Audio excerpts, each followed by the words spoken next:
పెళ్లి మండపాల డెకరేషన్ బిజినెస్తో లక్షలు సంపాదిస్తున్న బాలు మీనాని చూసి కుళ్ళుకుంటున్న మనోజ్ రోహిణి ప్రభావతి. అసలిదంతా ఎలా జరిగిందనేది వీడియోని స్కిప్ చేయకుండా చివరి వరకు చూడండి. గుండెనిండా గుడిగంటలు అప్కమింగ్ ఎపిసోడ్స్లో ఏం జరగబోతుందో ముందుగా తెలుసుకోవాలి అనుకుంటే వీడియోని లైక్ చేసి ఛానల్ని సబ్స్క్రైబ్ చేసుకుని పక్కనే ఉన్న బెల్ సింబల్ను ఆల్ పై క్లిక్ చేయండి. మీనా బాలు జోడీ గనక మీకు నచ్చినట్లయితే కామెంట్లో ఎస్ అని టైప్ చేయండి. మొత్తం మీద చూసుకున్నట్లయితే గనక ఇంకా వాలు మీనా చాలా సంతోషపడతారు. ఎందుకంటే ప్రభావతి దగ్గరికి వచ్చి పార్వతి క్షమాపణ అడగడం, ప్రభావతి మళ్లీ ఇంట్లో అడుగుపెట్టడంతో. ఎందుకంటే సత్యం కూడా సంతోషంగా ఉండాలి కదా. ఎంత గొడవపడినా, ఎంత తిట్టుకున్నా, ఎంత ఏం చేసినా గానీ భార్యాభర్తలు ఇద్దరూ ఒకే చోట ఉండాలని మీనాబాలు అనుకున్నట్టుగానే ప్రభావతి మనసు మార్చుకొని వస్తుంది. ఎందుకంటే అక్కడ బాలు ఒక కిటుకు వాడతాడు. ప్రభావతికి విడాకులివ్వబోతున్నాడని, మరొక పెళ్లి చేసుకోబోతున్నాడని, ఇంకా సత్యం ఇలాంటి నిర్ణయం తీసుకున్నాడని, ఈ విషయాలన్నీ కూడా లేకపోయినా, అక్కడ ఏ ఆలోచన లేకపోయినా చెప్పేసేసరికి ఇంక ప్రభావతి అయితే చాలా ఆతృతగా కంగారుగా డబ్బులు మొత్తం కామాక్షి దగ్గరే వదిలేసి, అంటే లాయర్ వాళ్ళిచ్చిన 2 లక్షలు కామాక్షి దగ్గరే వదిలేసి ఇంటికి వచ్చేస్తుంది. ఇంటికి వచ్చేసరికి హారతి ఇచ్చి మరీ లోపలికి స్వాగతం పలికి సత్యాన్ని ఏదో పెళ్లి చూపుల్లో పెళ్లికూతుర్ని అల్లుడికి అప్పగింతలు చేస్తారే ఆ రకంగా సత్యం చేతిని ప్రభావతి చేతిలో పెట్టి సాగనంపుతాడు. అలా చేసేసరికి ప్రభావతి కాస్త వాడిని కొడుతుంది. కొట్టడంతో అందరూ కూడా చాలా సంతోషంగా ఫీలవుతారు. మొత్తానికైతే ప్రభావతి ఇంట్లోకి వచ్చినందుకు చాలా సంతోషపడతారు. రోహిణి ఇటు మనోజ్ మాత్రం ఆలోచనలో పడతాడు. మనోజ్కి ఏమీ ఇలాంటి వాటిల్లో ఇంట్రెస్ట్ ఉండదు కానీ రోహిణికి మాత్రం ఆలోచన ఎక్కువగా ఉంటుంది. అసలు అత్తయ్య కేసు ఎందుకు విత్డ్రా చేసుకున్నారు అన్న ఉద్దేశం. ఆ ఉద్దేశంతోటే కామాక్షి వాళ్ల ఇంటికి వెళ్తే ఈ విషయాలన్నీ బయటికి వస్తాయన్న కారణంచేత కామాక్షి వాళ్ల ఇంటికి కాస్త బయల్దేరి వెళ్తుంది రోహిణి. వెళ్లేసరికి హాయ్ ఆంటీ అని చెప్పి అనగానే రా అమ్మా రా, ఏంటమ్మా మీ అత్తయ్యగారు ఇప్పుడే ఇంటికి వెళ్లారు, నువ్వు ఎలా వచ్చావు? చూశానాంటీ, మీరుకు కొంచెం హెడేక్గా ఉందని మా అత్తయ్య మీకు మసాజ్ చేయమని పంపించారు అనేసరికి అవునా, ప్రభావతి పంపించిందా? రా అమ్మా రా, చెయ్యి అని చెప్పి ఇంక కూర్చుంచీలో కూర్చుని హెడ్ మసాజ్ చేయించుకుంటూ ఉంటుంది. మొత్తానికైతే అత్తయ్య మనసుని బాగానే మార్చారంటీ. మీరు మార్చడం వల్లే అత్తయ్య మనసు మార్చుకొని పాపం శివని జైల్నుంచి విడిపించింది. కేసు లేకుండా చేశారు. లేదంటే కేసు పెట్టి శివను జైల్లో జీవితాంతం ఉండేటట్టు చేసేవారు కదా. ఇదంతా మీ వల్లే అని చెప్పాను. కాని నాదేముందమ్మై, నేనేం చేశాను? నేనేమి చేయలేదే. అయినా నాకేం సంబంధముంది? నేనేమి ప్రభావతిని చెప్పలేదు. ప్రభావతి మనసు మారడానికి కారణం ఆ 2 లక్షలే అని చెప్పి అనేసరికి ఏం మాట్లాడుతున్నారండి, 2 లక్షలేంటి అని చెప్పి ఇంక రోహిణి అనగానే మరి 2 లక్షలేనమ్మా, ఆ 2 లక్షల మహిమ వల్లే కదా ఇదంతా జరిగింది. ప్రభావతి వదిన మనసు మారడానికి కారణం ఆ 2 లక్షల వల్లే. లాయర్ వచ్చి ప్రభావతి వదిన మనసు మార్చి 2 లక్షలిచ్చాడు. ఆ 2 లక్షల వల్లే మా వదిన మనసు మారి మా వదిన మళ్లీ మామూలుగా మారింది. లేదంటే మా వదిన మామూలుగా మారే మనిషా? కంప్లైంట్ రిటర్న్ తీసుకునే మనిషా? మా వదిన గురించి తెలిసే ఇదంతా మాట్లాడుతున్నావా అని చెప్పి అనేసరికి ఏంటి 2 లక్షలు చాల్లే ఆంటీ, మీరబద్ధం చెప్తున్నారు, మీరిదంతా కావాలని చెప్తున్నారు. అత్త ఏమీ డబ్బులు కమ్ముడు పడిపోయే మనిషి కాదు అని చెప్పి కావాలని అంటే డబ్బులు ఎక్కడ పెట్టిందో ఏంటో తెలుసుకోవాలి కదా. తెలుసుకోవాలి అన్న ఉద్దేశంతో మీరు అబద్ధం చెప్తున్నారా ఏంటి అనగానే లేదు, నిజమే చెప్తున్నాను, కావాలంటే నాతోరా చూపిస్తాను అంటూ వంటగదిలోకి తీసుకెళ్తుంది. ఇదేంటి డబ్బులు చూపిస్తానని వంటగదిలోకి తీసుకొచ్చారేంటి? ఆంటీ జోక్ చేస్తున్నారా? వంటగదిలోకి డబ్బులు తీసుకొస్తానని ఎందుకు అని అనగానే ఏముంది, వంటగదిలోనే డబ్బులు దాచాను, ఉండమ్మా చూపిస్తానని తింగర్ది కదా, కొంచెం పోపుల డబ్బాలో అంటే కందిపప్పు డబ్బాలో పెట్టినా ఆ డబ్బా ఓపెన్ చేసి చూపిస్తుంది. చూపించేసరికి ఇదిగో 2 లక్షలు. అబద్ధం ఎందుకు చెప్తాను? అయినా నాకు అబద్ధం చెప్పవలసిన అవసరం కూడా అది లేదులే అమ్మా అంటూ ఇంక డబ్బులని అక్కడే పెట్టేసి బయటికి వచ్చేస్తుంది. అవునా, అత్తే లాయర్గారిచ్చిన 2 లక్షలతో అత్తయ్య మనసు మార్చుకున్నారన్నమాట అని చెప్పి సరే ఆంటీ, ఇంక నేను వెళ్ళవస్తాను అని అక్కడినుంచి వెళ్ళిపోతుంది. వెళ్ళిపోయి ఇంక సరాసరి రోహిణి అక్కడికి ఫర్నిచర్ షోరూంకి వెళ్ళిపోతుంది. వెళ్ళిపోయి ఆలోచిస్తూ ఉండగా ఏంటి రోహిణి, ఏం ఆలోచిస్తున్నావు? ఇంకా ఆ విషయం గురించేనా అనగానే కాదు మనోజ్, వేరే దాని గురించిలే గాని అని చెప్పి అనగానే ఈలోపువాడు ఫోన్ చేస్తాడు. గుణ ఫోన్ చేస్తాడు. ఏంటి రోహిణి, డబ్బులు ఇవ్వలేదు, డబ్బులు ఎప్పుడు ఇద్దామనుకుంటున్నావు? పోలీస్ కంప్లైంట్ ఇవ్వాలా? వీడి ప్రాణాల మీదికి వస్తే వీడు చస్తే నాకేం సంబంధం లేదు. పోలీసులు గనక నన్ను పట్టుకుంటే నా ఒంటిమీద దెబ్బ పడకముందే నీ పేరు బయటపెట్టేస్తాను. నాకేం అవసరం భరించవలసిన అవసరం నాకు లేదు కదా, అందుకే వెంటనే నీ పేరు బయటపెడతాను. అప్పుడు నువ్వు ఏం చేసుకుంటావో నీ ఇష్టం, నాకేం సంబంధం లేదు. నువ్వు పదే పదే ఇలాగే ఆలస్యం చేసేస్తే మాత్రం నేనేమి చేయలేను. వీలైనంత త్వరగా నువ్వు 2 లక్షలు ఇస్తే బాగుంటుంది అని చెప్పనగానే సరేనని ఇంక రోహిణి కాస్త డబ్బుల విషయం గురించి ఏదో రకంగా అక్కడ డబ్బులే తీసుకోవాలి అన్న ఉద్దేశంతో మళ్లీ అక్కడికి వెళ్తుంది. వెళ్లేసరికి ఇంక కామాక్షి కూర్చొని ఉంటుంది. కూర్చొని ఉండడంతో ఏంటమ్మా ఇలా వచ్చావు, అత్తయ్య లేరా అనగానే అత్తయ్య డాన్స్ స్కూల్ దగ్గర ఉన్నారు అనేసరికి అత్తయ్య రండి కూర్చోండి అనగానే ఏంటి రోహిణి, మీకోసం కొన్ని తీసుకొచ్చాను, తినండి అత్తయ్య అని చెప్పి అనగానే ఏంటివి, పానీపూరి, బిర్యానీ, ఇవన్నీ నాకోసమేనా? అవునత్తయ్య, మీరు మళ్ళీ ఇంటికి వస్తే మీకు పార్టీ ఇవ్వాలనుకున్నాను, మన ఇంట్లో ఇద్దామనుకుంటే మీరు ఇక్కడికే వచ్చాను అని చెప్పి రోహిణి కాస్త అనేసరికి ప్రభావతి కామాక్షి ఇద్దరూ కూర్చుని తింటూ ఉంటారు. తింటూ ఉండగానే ఫోన్ మాట్లాడుతూ వంటగదిలోకి వెళ్లి ఏ పప్పుల డబ్బాలో అయితే డబ్బులు పెట్టిందో ఆ డబ్బులు తన హ్యాండ్ బ్యాగ్లో పెట్టుకుని ఫ్రిడ్జ్లో ఉన్న మంచినీళ్లు తీసుకొచ్చి ఇస్తుంది.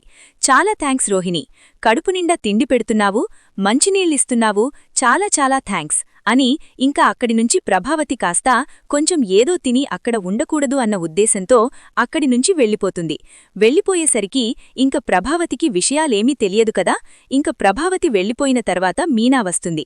ఏం చేస్తున్నావు పిన్నీ అని చెప్పి అనగానే ఏమమ్మా మీనా ఇలా వచ్చావు, అది నేనొక బిజినెస్ స్టార్ట్ చేద్దామనుకుంటున్నాను పిన్ని, ఎప్పుడు నా మంచి మీరు కోరుకుంటారు, ఎలా మా అత్తయ్యతో ఎలా మాట్లాడినా కాని మీరు నా మంచి కోరుకుంటారు అన్న ఉద్దేశంతో మిమ్మల్ని ఒక మాట అడుగుదామని వచ్చాను అని చెప్పి అనగానే దేని గురించమ్మా మీనా అంటూ చెప్పడంతో నేను కళ్యాణ మండపాలు అంటే పూల డెకరేషన్ చేస్తారు కదా, ఆ కళ్యాణ మండపాలు డెకరేషన్ చేద్దాము అనుకుంటున్నాను, మీరేం సలహా చెప్తారు, మీకు ఎలా చెప్పాలని అనుకుంటున్నారు అని అనగానే మంచిదే కదమ్మా, నువ్వు అలా చేసుకుంటే నీ భవిష్యత్తు కూడా బాగుంటుంది, నాకేం అభ్యంతరం లేదు, అలా చేసుకోవడం వల్ల నీకు మంచిగా పేరు కూడా వస్తుంది, సరే నీ ఇష్టమమ్మా చేసుకో అనగానే సరే అని ఇంక మీకు టీ పెట్టి ఇవ్వనా ఆంటీ అనేసరికి టీ కాదమ్మా, కొంచెం ఏమనుకోకుండా ఒంట్లో చాలా నలతగా ఉంది, వంట చేయకూడదు అనుకున్నాను, మా రంగ భోజనానికి వస్తాను అని ఫోన్ చేశాడు, ఇన్ని కాళ్ళు అదివి చాలా నెప్పిగా ఉన్నాయమ్మా, ఏమనుకోకుండా కొంచెం కూర వండి అన్నం పెడతావా అని చెప్పి అనగానే సరే ఆంటీ అని ఇంక గబగబా వంటగదిలోకి వెళ్లి వంట చేస్తుంది. వంట చేసి సరే ఆంటీ నేను వెళ్ళవస్తాను పిన్ని అని చెప్పి అక్కడినుంచి వెళ్ళిపోతుంది మీనా. ఇంక వాళ్లు వెళ్ళిపోయిన తర్వాత వెనకాలే ప్రభావతి వస్తుంది. కామాక్షి కామాక్షి అనుకుంటూ ఏంటి వదినా, ఏంటి ఇలా వచ్చావు అంటూ భోజనం చేస్తూ ఉండగానే రా వదినా భోజనం చేద్దుగాని అని చెప్పి అనగానే సరే భోజనం చెయ్యి, తర్వాతగాని ముందు నువ్వు వెళ్ళి నేనిచ్చిన 2 లక్షలు తీసుకురా అనగానే 2 లక్షలు ఇప్పుడే ఉండి తీసుకొస్తాను, తన దినం ముందు భోజనం చెయ్యి అనేసరికి కూర్చుని భోజనం చేస్తుంది. భోజనం చేసేసరికి ఇవి మీనా వంటల్లా ఉన్నాయే, అవును మీనాయే వంట చేసింది, ఇందాక మీనా ఇక్కడికి వచ్చింది, నాకు నీరసంగా ఉందని చెప్పి మీనాయే వంట చేసి వెళ్ళింది, సరే వెళ్ళి ఆ 2 లక్షలు తీసుకురా అనగానే వంటగదిలోకి వెళ్లి చూసేసరికి కనిపించవు. కనిపించకపోయేసరికి వదినా 2 లక్షలు కనిపించట్లేదు అనగానే అంటే 2 లక్షలు కనిపించట్లేదా, ఏమయ్యాయి 2 లక్షలు, ఇందాక మీనా వచ్చాను అని చెప్పింది కదా, వంటగదిలోనే చాలాసేపు ఉందా అనగానే ఆ ఉంది వదినా, మిమంగక్క అరగంటసేపు ఉంది, అప్పుడు నువ్వు వంటగదిలోకి వచ్చావా అనగానే లేదు వదినా నేను రాలేదు, నాకు ఒంట్లో బాగోలేదు అని చెప్పాను కదా, నేనక్కడే ఉండిపోయాను హాల్లోనే అని చెప్పి అనేసరికి ఓ అయితే ఇదే అదిగా చూసుకొని వంటగదిలో ఉన్న ఆ 2 లక్షలు కొట్టేసిందన్మాట. మొన్నటి వరకు తమ్ముడు దొంగతనం చేశాడు, ఇప్పుడు ఇది దొంగతనం చేస్తుందా, చిచ్చి వీళ్ల బ్రతుకులు ఎప్పటికీ మారవు, వీళ్ళు ఎప్పటికీ ఇలానే ఉంటారు, చిచి వీళ్ళు జన్మ అనుకుంటూ ప్రభావతి చాలా కోపంగా తిట్టడం మొదలుపెడుతుంది. మీనా అలాంటిది కాదు వదినా అంటూ చెప్పినాగాని వినిపించుకోదు. ఇంకిక్కడ మీనా ఆ డబ్బుల విషయమైతే తేల్చుకోవాలి అని ప్రభావతి అనుకుంటుంది. ఇంకిక్కడ మీనా అయితే కొత్తగా ఒక బిజినెస్ స్టార్ట్ చేయాలని కూర్చుని ఆలోచిస్తూ ఉండదా శృతి వస్తుంది. శృతి వచ్చేసరికి ఏంటి మీనా ఏం ఆలోచిస్తున్నావ్, ఏదైనా కొత్తగా పూల బిజినెస్ చేద్దామనుకుంటున్నాను. అది ఎలా చెయ్యాలో ఏం చేయాలో అర్థం కావట్లేదు శృతి. ఎలా చెయ్యాలంటావు? కళ్యాణ మండపాలు డెకరేషన్స్ ఉంటాయి కదా, అవి నీకు చేయడం వచ్చా అని చెప్పి శృతి కాస్త మీనాని అడుగుతుంది. ఎందుకు రాదు, చక్కగా వచ్చు నాకు. ఇంతకుముందు కళ్యాణ మండపాలు డెకరేషన్ చేసేదాన్ని నేను అని చెప్పి అనగానే, అవునా, సరే అయితే కళ్యాణ మండపాలు డెకరేషన్ చెయ్యి. అది మనకు ఎలా వస్తాయి? ముందు మనం డెమో చేద్దాం. ముందు ఒక 2 రకాలుగా డెకరేషన్లు తయారు చేసి వాటితో పాటు నువ్వు కొన్ని ఫొటోస్ అప్లోడ్ పెట్టావనుకో, వాళ్ళు నిన్ను అప్రోచ్ అవుతారు. ఒక సైట్ క్రియేట్ చేయాలి. వెబ్సైట్ క్రియేట్ చేస్తే అప్పుడు అందులో చూసి అప్రోచ్ అవుతారు. అప్పుడు నువ్వు కొత్త బిజినెస్ స్టార్ట్ చేయొచ్చు అని మీనాకి కాస్త శృతి సలహా ఇస్తుంది. సలహా ఇచ్చేసరికి సరే అని ముందు ఆ 2 కూడా డెకరేట్ చేస్తుంది. 2 థర్మకోల్ దానిమీద చిన్న చిన్న ఫ్లవర్స్ డెకరేట్ చేసి 2 డెమోలైతే పెడుతుంది. పెట్టి పద ముందు నువ్వు రెడీ అవ్వు అని గదిలోకి తీసుకెళ్లి వంటి పొరని చీర కట్టి రెడీ చేస్తుంది. ఈలోపు బాలు వస్తాడు. బాలు వచ్చి ఆ డెకరేషన్ చూస్తాడు. ఏంటి డబ్బుడమ్మా, ఏంటిదంతా? మీనా చేత చిన్నది ఏదో చిన్న వీడియో చేయిస్తున్నాను. ఆ వీడియో చేసి చూస్తే అందరూ ఖచ్చితంగా డెమోకొస్తారు. డెమో చూసి ఖచ్చితంగా డెకరేషన్లు చేయించుకుంటారు అని చెప్పి ఇంకా శృతి అనగానే, అవునా, నిజంగా డెకరేషన్లు చేయించుకుంటారా? చేయించుకుంటారు, ఖచ్చితంగా చేయించుకుంటారు అని చెప్పి ఇంక బాలుకైతే చెప్తుంది. చెప్పడంతో ఇంక మీనా రెడీ అయ్యి బయటికి వస్తూ ఉండగా, మీనా, ఏది డబ్బుడమ్మా అని చెప్పి అనగానే, వస్తుంది, ఒక్క నిమిషం బాలు అని చెప్పి అనేసరికి మీనా బయటికి లావడంతోటే మీనాని చూసి అలా స్టన్ అయిపోతాడు బాలు. ఏంటి, మా మీనాయేనా? హౌను బాలు, మీ మీనాయే. మీనా అటూ ఇటూ కొంచెం వాక్ చేసి చూపించు అనగానే ఇంకా అటూ ఇటూ వాక్ చేసి చూపించడం, అలాగే డెకరేషన్లు ఇలా ఉన్నాయి అలా ఉన్నాయని చెప్పి మీనా చూపించడం అంతా కూడా వీడియో తీసి బాలుని ఇంకొక 2 సార్లు తిరగమనగా బాలు 2 సార్లు తిరగమనేసరికి మీనా ఇంకా చాలు నాకు సిగ్గుగా ఉందని లోపలికి వెళ్లబోతూ ఉండగా బాలు మీనాని పట్టుకోవడం, మీనా బాలు మీద పడేసరికి శృతి అటు తిరిగిపోవడం జరుగుతుంది. ఇంక ఇద్దరూ నవ్వుకుని 2 సార్లు తిరగమని చెప్పానా అంటూ బాలు అనేసరికి సరే అని అటూ ఇటూ తిరుగుతుంది మీనా. తిరిగిన తర్వాత సరే అని అది వెబ్సైట్లో అప్లోడ్ చేస్తారు. వెబ్సైట్లో అప్లోడ్ చేసిన కొన్ని గంటల్లోనే మీనాకు కాల్స్ వస్తాయి. ఇలా డెకరేషన్ చేస్తాము అని చెప్పారు కదా, తక్కువ అమౌంట్కి, ఎంత అమౌంటు ఏంటి అనగానే, అందులో చూపించిన డెకరేషన్లు అంటే ఇంత అవుతుందండి, పచ్చిపూలతోనే చేస్తాము అని చెప్పి అనేసరికి, అవునా, మేము వేరే వాళ్ళని అడిగాము, చాలా ఎక్కువ చెప్పారు, మీరు తక్కువ చేస్తానంటే మీ దగ్గరే చేయించుకుంటాము, లొకేషన్ అది మీకు పంపిస్తున్నాము, మీరు అక్కడికి వచ్చి ఒక్కసారి చూసుకోండమ్మా, కొలతలు అవి చూసుకోండి అనగానే, సరేనండి అని చెప్పి ఇంక బాలు మీనా ఇద్దరూ వెళ్లి చూస్తారు. అలా ప్రతి దాంట్లో కూడా బాలు మీనాకి చాలా తోడుగా సపోర్టుగా ఉంటాడు. డెకరేషన్ల మీద డెకరేషన్లు వస్తూ ఉంటాయి. మీనా బాలు ఇద్దరూ కూడా డెకరేషన్లకి వెళ్లడం, డెకరేషన్లు చూసుకోవడం, అక్కడ అన్నీ కూడా సెట్గా చూసుకొని ఇంకా అక్కడ జరుగుతూ ఉంటాయి. డెకరేషన్లన్నీ కూడా జరుగుతూ ఉంటాయి. ఒక్కొక్కటిగా మీనాకు ఆర్డర్లు వస్తూ ఉంటాయి. మినిమంగా ఒక్కొక్క డెకరేషన్కి సుమారు 50,000 రూపాయలు వస్తూ ఉంటాయి.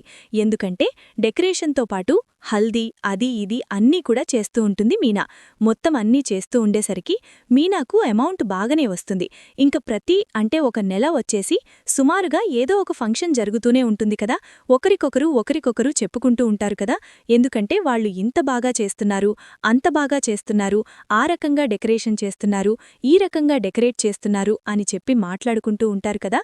మాట్లాడుకుంటూ ఉండేసరికి ఇదంతా కూడా జరుగుతూ ఉంటుంది.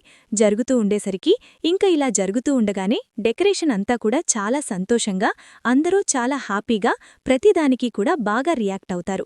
అమ్మా మీనా, చాలా బాగా చేస్తున్నావమ్మా, ఫంక్షన్లో కూడా ఎలాంటి ఆటంకాలు రావడం లేదు, ఖచ్చితంగా నీతో ఫంక్షన్లో డెకరేషన్ చేయించుకుంటే ఆటంకాలు రావు అనే ముద్ర పడిపోయిందమ్మా అంటూ చెప్పడంతో, పోనీలేండి, మీకు ఇలా జరిగితే మంచిదే కదా, మీరు ఇలా నా గురించి ఇంత గొప్పగా అనుకుంటుంటే నాకు చాలా సంతోషంగా ఉంది అని చెప్పి మీనా కాస్త అనుకుంటుంది. ఇంక బాలు అయితే, మీనా, ఇలాగే బాగా గొప్పగా నువ్వు ఎదగాలి, ఇంకా ఎదగాలి అనగానే, అవునండి, మనం గొప్ప స్థాయికి వెళ్లి పైన రూమ్ కట్టాలి అనగానే సుమారు 5 లక్షల రూపాయలు పోగేసేస్తారు. పోగేసేసరికి సత్యాన్ని పిలుస్తారు. సత్యాన్ని పిలిచి, నాన్నా అని చెప్పి అనగానే ఇంక సత్యం వచ్చి, ఏంట్రా, ఏంటి బాలు అనగానే, ఇదిగో నాన్నా, పైన రూమ్ కట్టడానికి 5 లక్షలు అవుతుందని చెప్పారు కదా, ఇదిగో 5 లక్షలు, పైన రూమ్ కట్టించండి నాన్నా, మీనా కష్టపడి వస్తుంది, నేను కష్టపడి వస్తున్నాము, కింద పడుకోవాలంటే చాలా ఇబ్బందిగా ఉంటుంది, పైగా అస్తమాను పైనుంచి కిందకు ఎవరో ఒకళ్ళు దిగుతూ ఉంటే నిద్ర డిస్టర్బ్ అవుతుంది, మాకు కూడా కొంచెం విశ్రాంతి కావాలి కదా, మేము బిజినెస్ చేస్తున్నాను, నేను కార్ డ్రైవింగ్ చేసి అలసిపోతున్నాను, మీనా కూడా పూల డెకరేషన్సు అవి చేసి అలసిపోతుంది. మరి అలాంటప్పుడు